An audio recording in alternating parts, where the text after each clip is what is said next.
Hey everybody, Sean and Allison here from Spoken Garden. Hi you guys, happy Friday! Happy Friday, yay! Day 46 of the Quarantine Gardeners, that's Sean and I.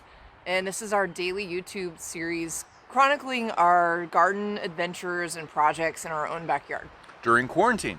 So today we wanted to talk to you about tulips because we have some work to do on our tulips, and we walked around our yard and we noticed a couple of them have already come and gone, but then some of them are just starting to bloom. And how could you not love tulips? They're just so beautiful. So you can see behind us we have a couple of tulips, and you see those burgundy ones right there. They're so beautiful. They've been open for about 2 weeks, and they're just starting to really open up now to get ready to drop their petals. And so we wanted to show you what that looks like and then talk to you about some aftercare, what you're supposed to do after they're done blooming.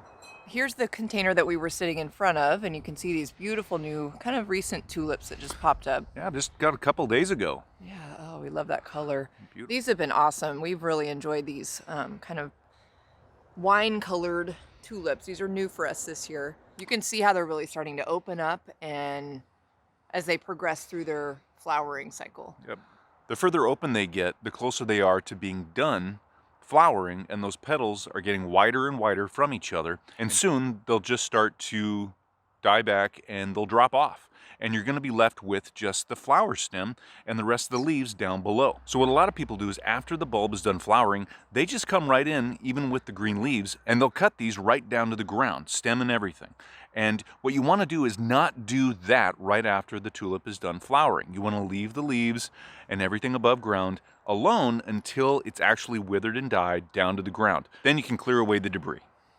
So if you watched a previous video, we showed you these tulips already, and if they're interspersed with some daffs that have already kind of run their course.